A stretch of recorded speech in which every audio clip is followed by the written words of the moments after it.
네, 이번 시간에는 2022년에 오를 지역, 상승 지역이죠. 그리고 하락 지역 이런 부분들을 좀 예측해 보라고 고민의 시간을 좀 가져볼까 합니다. 제목은 2022년, 내년이죠. 부동산 하락 지역과 상승 지역을 예측하라라고 말씀을 드렸습니다.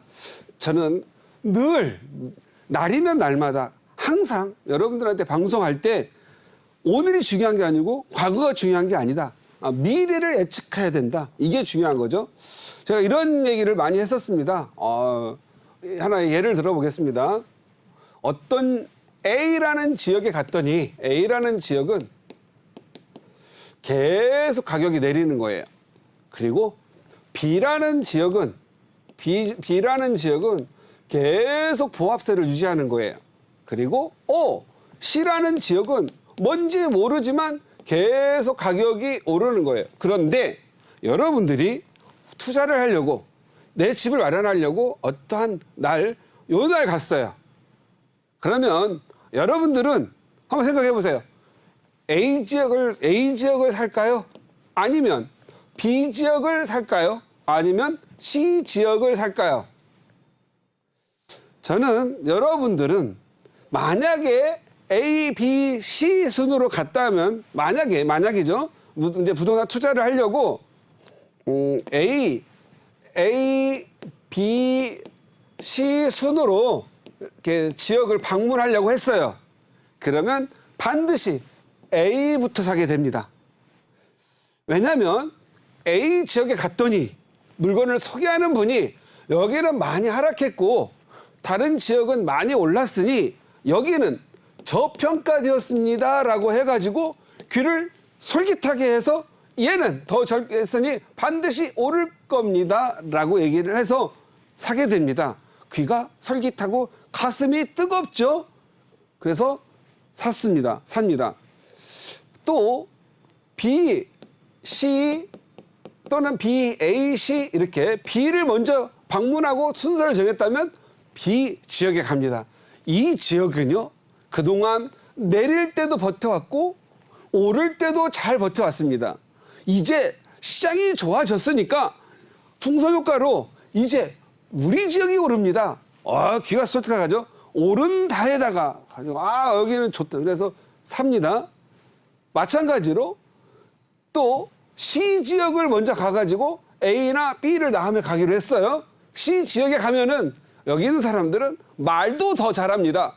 여기는 명품 지역이고 리딩하는 지역입니다. 대한민국에 여기 안 오르면 다른 데 다 내리니까 여기 투자하시오. 이렇게 얘기하거든요. 그럼 어떻게 해야 돼요? 반드시 끌려가서 사게 됩니다. 그런데 여러분들이 부동산에 대해서 미래를 좀 예측할 능력이 있다라면 과거 어제까지의 이 기울기와 무슨 통계 이런 게 뭐가 필요하겠습니까? A 지역을 갔더니 A 지역이 내렸지만 봤더니 아무런 호재도 없고 사람은 떠나가고 여기는 B와 C가 A, B보다는 현격하게 좋은 동네가 아니에요. 사지 말아야 됩니다. 무슨 저평가가 어디 있어요, 대한민국에. 울릉도 땅도 저평가가 없는데 저기 속리산 어디죠? 휴전선 이런 강원도 철원 가도 다 제 가격 있는 거예요. 대한민국 땅은 저평가가 없다. 저평가 말하는 사람들 대부분 여러분에게 뭔가 마술을 거는 용어다.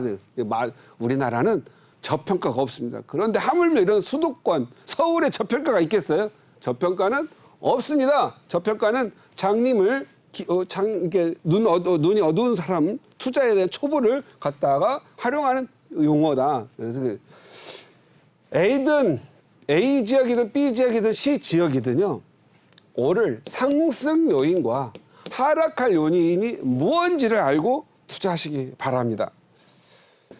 그래서 저는 여러분들한테 과감하게 말씀드리지만 부동산 가지고 통계 어쩌고 저쩌고 하는 거 쓰잘데기 없는 짓이다. 그냥 항상 현실적으로 직시했을 때 내년, 내후년, 5년 후에 어떠한 호재가 확실히 있는지, 확실히 있다면 좀 비싸겠죠. 그렇지만 그 진행이 완전히 됐는지 안 됐는지 확인하면서 투자하시기 바라고요. 그래프 하나 그려봤습니다. 약 거의 20년간의 그래프인데요. 97년에서부터 2007년, 2019년 현재까지 왔습니다. 자, 97년 IMF 터지고 힘들었죠. 그리고 가격이 대폭락이 왔었습니다. 그때 집 못 팔아서 안달이 났고 파는 사람들이 어허허 웃었던 곳이죠. 그리고 잘 팔았다고 박수를 쳤습니다. 그런데 2001년 지나고 나서 집 얼떨결에 팔지도 못한 사람들 갖고 있었더니 가격이 어마무지 올랐죠. 이때 매각한 사람들 정말 우울증 생기고 우울한 나날 지금까지 보내는 분 있습니다. 23년 동안 IMF 때 팔아가지고 내 집, 내 아파트 날린 사람들 많습니다. 그런데 얼떨결에 싸게 산 사람들은 지금 부자로 살고 있죠. 이때 경험한 사람들은 잘 안 팝니다. 아, 좋은 지역은 갖고 가야 되겠구나 이런 생각을 하게 되고 두 번째 2001년에서 2005년 급격하게 오르고 결국은 2008년 도달하면서 미국발 리먼 사태 터지는 시기 2008년 가격 내렸죠. 일부 지역 지방가 같은 경우에는 일부 지역은 2008년에도 올랐습니다. 2008년까지 오른 지역은 좀 서울과 멀리 있는 지역 그리고 풍선이 그때까지 불었다 이렇게 보시면 돼요. 2007년 그리고 지나면서 2012, 13년까지 바닥을 칩니다. 이때 난리가 났었죠. 뭐 하우스 푸어라고 그래가지고 뭐 용인 일대, 뭐 여기 인천, 김포 이런 데는 전세도 안 나가가지고 전세값과 거의 아파트까지 비싼 지역들도 많았죠. 그래서 집 여러 채 가지신 분들 세입자가 전세 물고 나가서 사야 되니 빨리 빼줘라 해서 분쟁도 많았고 전세 못 빼가지고 역전세 난 나서 뭐 하우스 푸어 된 사람들 많습니다. 역전세 난까지. 정말로 힘든 시기를 거쳤죠. 그리고 그 무너져서 영원히 또 안 올 것 같은 시기 2013년이 다가옵니다. 바닥치고 그리고 2013년 결국 경제가 너무 어려워지고 정말 중산층도 서민화되고 서민들이 저소득층으로 막 내려갈 정도로 힘들고 경기가 마치 플랫타이어 빵꾸 난 타이어처럼 경기가 돌아가지 않으니까 결국은 부동산 경기 활성화를 통해서 경제를 유축된 경제를 살리려고 하지요. 그래서 2014년 1월 1일에 그 규제가 다 해결됐던 거죠. 그래서 다시 또 이제는 그때 당시에는 뭐 빚내서라도 집을 사라고 하는 그럴 정도로 경기를 살리려고 하는 또 나름 시기가 있었어요. 그러다 보니까 가격이 또 승승장구로 오르게 됩니다. 그래서 2017년경에 2017년, 16년, 17년경에 2007년도에 꼭지점이었던 가격을 회복을 하게 되죠. 이때 또 땅을 치고 회한 사람 누구죠? 좋은 지역 갖고 있던 아파트, 내 부동산 팔아 제낀 사람들 또 가슴 쓸어 내렸습니다. 그냥 조금만 건드리면 됐을 텐데. 그래서 지금까지 후회하시는 분들은 갖고 있는 분보다 팔아 제낀 사람들이 후회하고 힘들어하고 있는 거죠. 그래서 다시 그 규제의 칼이 다시 왔습니다. 규제 2017년 8월 2일 드디어 서울을 필두로 해서 조정 지역을 만들고 중과세 다시 만들고 뭐 해서 했죠. 그러다가 뭐 주택 그 임대주택 공급을 이 정부에서 SH가 임대주택의 공급의 한계성을 느끼고 이걸 민간에게 좀 공급을 하자. 그래서 민간 임대 사업을 활성화시켰죠. 그러다가 이 수많은 정책이 지금까지 25번 정도 바뀌어오는 이 정책 속에 임대 사업자가 수없이 발생되기도 하고 가장 법이 어렵고 복잡하게 꼬여 있어서 지금은 임대사업자들은 세법 계산하기가 너무 힘든 그런 시기가 지금 돼버렸죠.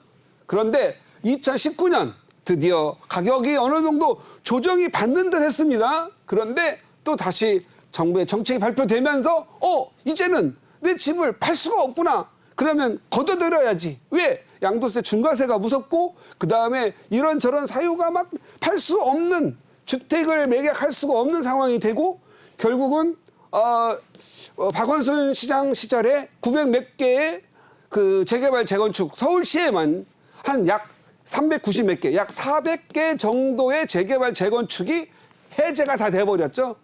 그래서 해제가 되면서 서울의 공급량이 떨어지고 그 벽화 그리기, 동네 길 닦고 동네 벽에다가 벽화 그려가지고 도심 재생을 하죠. 그러다가 막 저기 보면 하여간에 뭐 여러 벽들 많이 지은 도시재생 한다고 그래가지고 주광경 정비 막 한다고 했던 기억들 많죠. 그러면서 도심 내에 양질의 아파트, 정말 살기 좋은 아파트가 공급이 끊어집니다. 그러면서 나온 게 이제 2008년도에 2기 신도시, 그때 미분양 나고 막 힘들었던 것들이 서서히 분양하게 되면서 다시 3기 신도시를 만들게 됩니다. 그래서 3기 신도시 이제 지난 1월, 7월부터 이제 청약한다고 하죠. 3기 신도시가 이제 앞으로 계속 서울 주변에 좋은 한 7군데 정도의 아파트가 이제 나오게 되는데 정작 서울 시내에는 안 나오겠죠. 땅이 없으니까. 그래서 이제 이 시점까지 도달을 했습니다. 자, 지금은 2021년 8월 2일입니다. 정확하게 2017년 8월 2일부터 규제가 들어온 지 이제 4년이 지났습니다. 여기에서 여러분들은 그냥 숫자적으로 좀 생각할 필요가 있죠. 우리가 바닥에서 2013년 바닥에서 2021년까지 지금 8년이라는 시간이 흘렀습니다. 8년. 8년이면은 사실은 그냥 시장 자동 놔두더라도 가격이 사이클상 한번 이렇게 하락을 해야 될 시점인데 요 8년. 그런데 지금 현재 매물들이 나올 수 없는 상황이다 보니까 새로운 공급으로밖에 해결할 수 없다 보니까 시장에 지금 매물이 없죠. 그리고 양도세, 중과세가 20% 더 추가. 3주택자 같은 경우는 30% 추가 과세가 되면서 시장이 매물이 지금 현재 완전히 사라졌습니다. 그리고 결국은 이제 올 12월이 다가오고 있죠. 12개월. 조정 지역 같은 경우에는 0.6%이던 종부세가 1.5% 약 2배 정도, 2배가 넘는 그러한 그 종부세가 이제 예견되고 있습니다. 그래서 종부세 감면을 받고자, 그리고 종부세 한 주택자 같은 경우에는 보유 기간과 그리고 보유자의 나이에 따라서 감면 제도가 40, 80%까지가 있는데 그러한 것들이 이제 진행이 돼야 되겠죠. 그러면 내년 2022년에는 부동산이 어떤 지역이 하락하고 어떤지 상승하는지 여러분들도 이제 서서히 이제 계산하게 될 때가 됐습니다.